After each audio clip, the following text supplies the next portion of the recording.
Bonjour, bonsoir, chers amis. Merci beaucoup d'être avec nous dans cette quatrième partie de la journée. Nous sommes très heureux de savoir que vous êtes nombreux à partager nos vidéos, à aimer les vidéos et surtout à vous abonner. N'oubliez pas que nous commençons une session sur l'entrepreneuriat et le leadership avec le coach Raphaël, le millionnaire camerounais qui est très prospère. Il a du succès dans le business. Il partage avec vous. Il a appris cela auprès des grands comme John Maxwell, des grands coachs dans les cadres de business ici aux États-Unis, dans les cadres de leadership et l'entrepreneuriat. Ne manquez pas à ce rendez-vous. C'est très bientôt. Soyez préparés. Prenez déjà ce programme.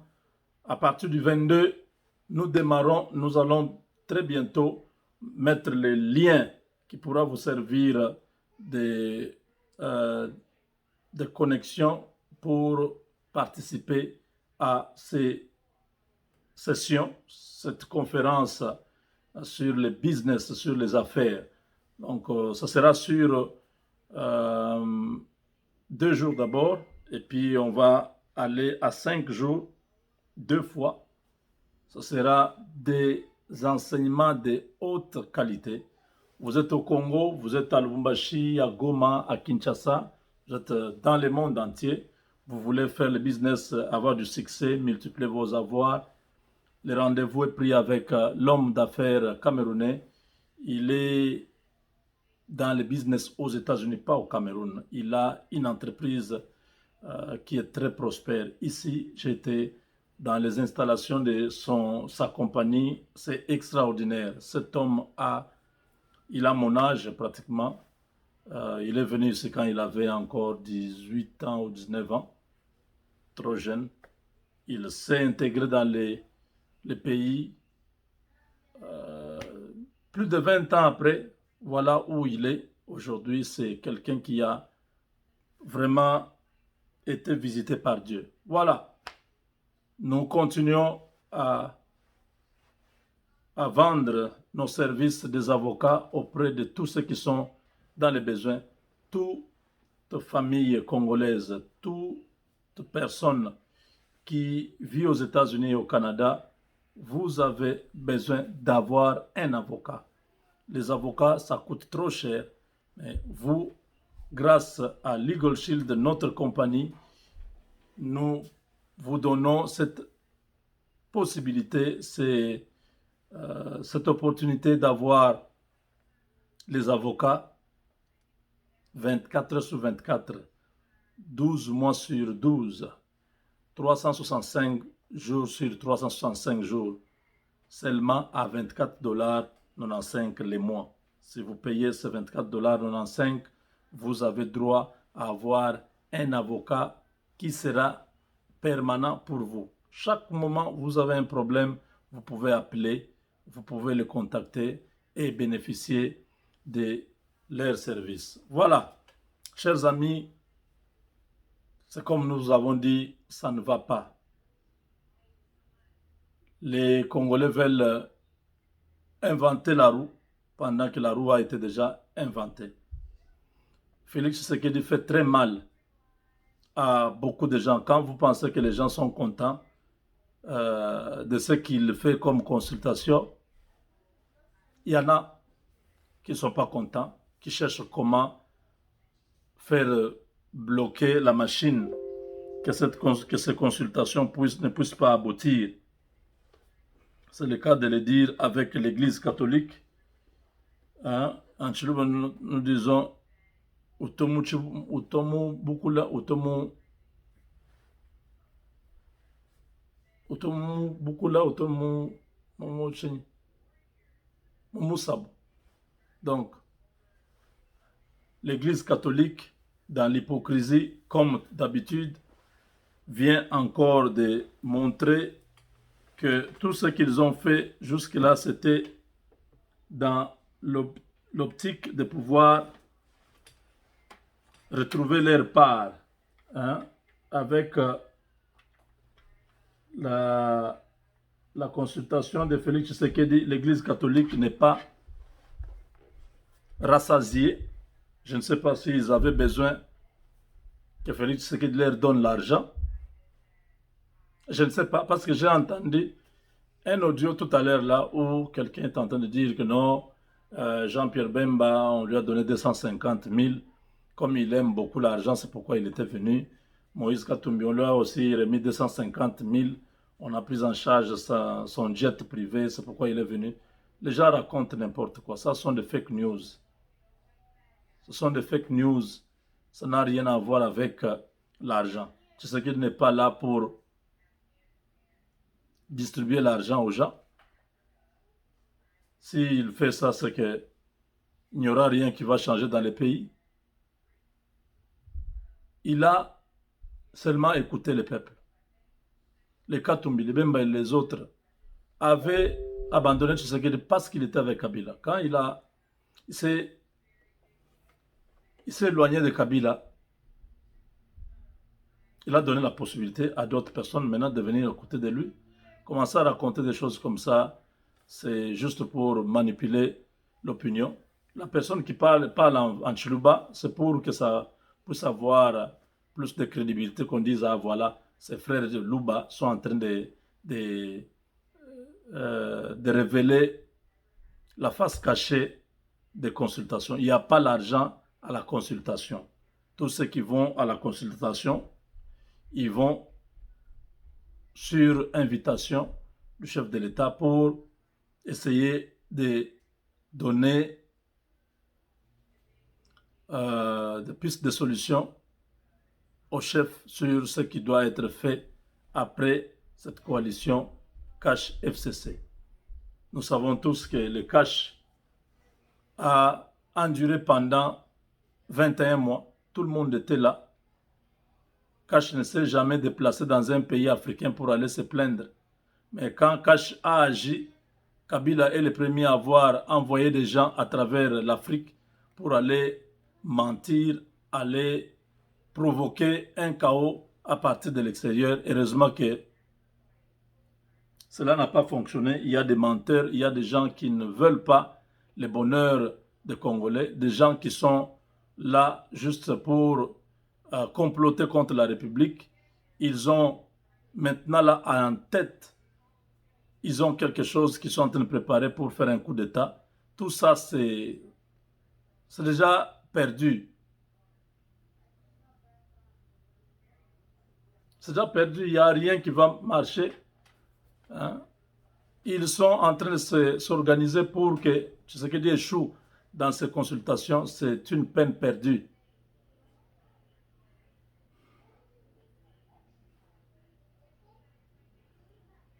Donc,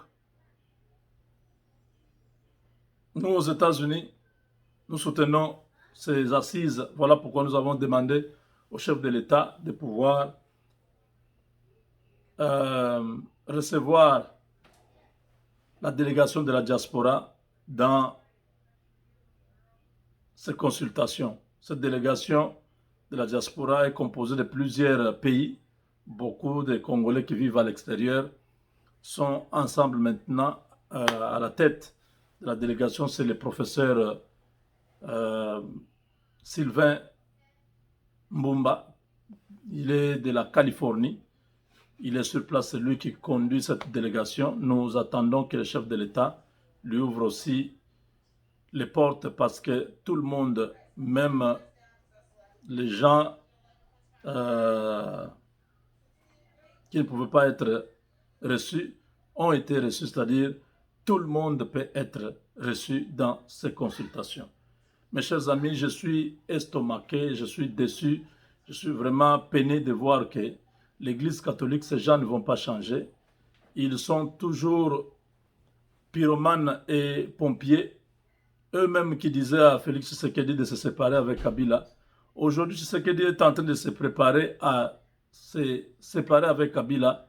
Les voilà encore revenir à la charge pour donner à Kabila les béquilles, lui donner encore la force, lui donner une place qu'il n'a pas. Oh voilà, nous sommes allés voir le président honoraire. Qu'est-ce que cet homme-là a à faire? L'Église catholique vraiment est en train de se voir. Suivez. Bon, je ne mets pas le son parce qu'il y a une musique là-bas, mais suivez quand même la vidéo.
Ce papa va mourir un jour. Ce papa, hein, quand même, mourir en pogni. Attendez, ici, il n'y a plus la musique.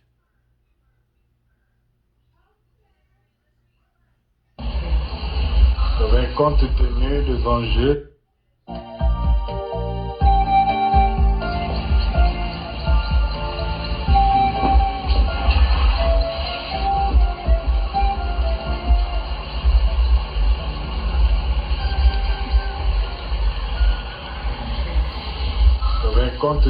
des enjeux, de la situation sociopolitique actuelle,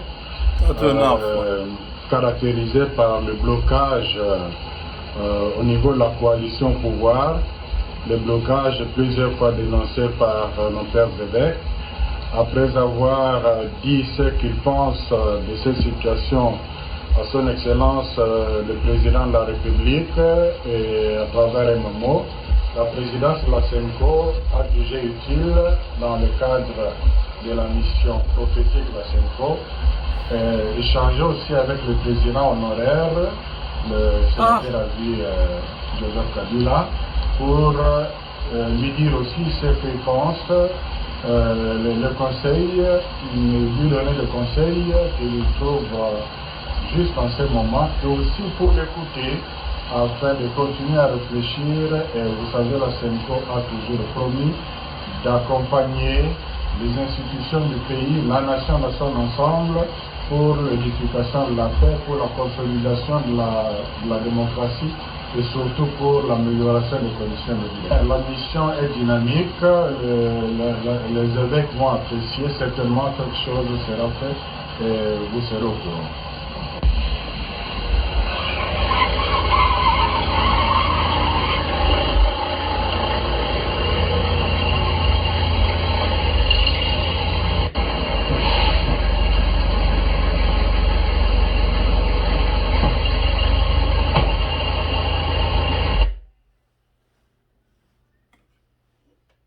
Vraiment. Ces gens de la SENCO, les mêmes qui criaient matin, midi, soir. Tu sais qu'ils doivent se séparer avec Kabila, cette coalition. Aujourd'hui, tu sais qu'ils se séparent avec la coalition. Ces gens rentrent encore pour aller demander à Kabila son point de vue, discuter, lui donner de la valeur. Vous voyez comment ces gens sont corrompus seulement. Vous voyez? Qui les a mandatés? Qui les a envoyés? Qui les a placés comme médiateurs? La crise. Oh! Ces gens ont oublié que Kabila là a tué les prêtres, il a tué les femmes, les sœurs religieuses. Il a comment dirais-je, dans les églises, profané les églises. L'église catholique là. Ils ont oublié ce que Kabila a fait avant la fin de son mandat. Les voilà encore avec des longues robes. Aïe, aïe, aïe, aïe, aïe, aïe. Pas de chance avec des gens comme ça. de traite de ce niveau. Ils sont venus chez Tshisekedi, ils ont parlé là. Maintenant, quand ils entrent chez Kabila, ils commencent à chercher des mots. Ce qu'ils ont raconté là, ce n'est même pas ce qu'ils ont parlé là-bas. Kabila aujourd'hui commence à chercher l'église catholique pour les défendre. Voilà. C'est triste. Avec Dieu, nous vaincrons. Ce n'est pas fini, hein. Parce que ce qu'ils avaient cru faire à Tshisekedi, Dieu a changé cela. Les complots qui étaient déjà préparés pour l'éliminer au Congo, tous les chefs d'État de la sous-région étaient au courant. Lorenzo était au courant. Lorenzo a refusé, il dit non, non, moi je ne peux pas trahir Félix. Il a même donné l'ordre à son ministre de la Défense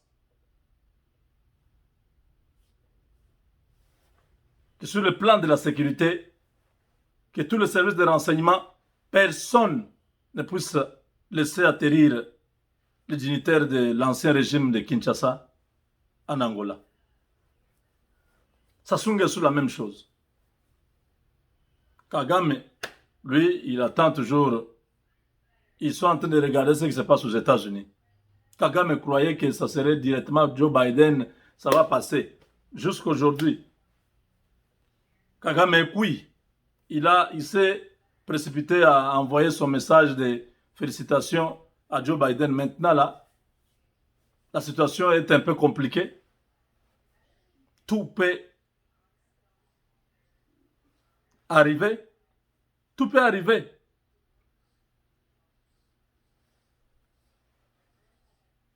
Le ministre des Affaires étrangères, Mike Pompeo, a refusé de reconnaître la victoire de Joe Biden. Le feuilleton est encore pour beaucoup de jours. Je vous ai mis la vidéo hein, où cet homme de Dieu nous a parlé de tous les plans machiavéliques qui est derrière Biden. Tous les enfants de Dieu, nous avons dit à la fin de ce mois, la prière. Pour les États-Unis, pour le monde, pour le Congo, il faut que les choses se passent selon la volonté de Dieu et non pas selon la volonté des hommes. Avec Dieu, nous vaincrons.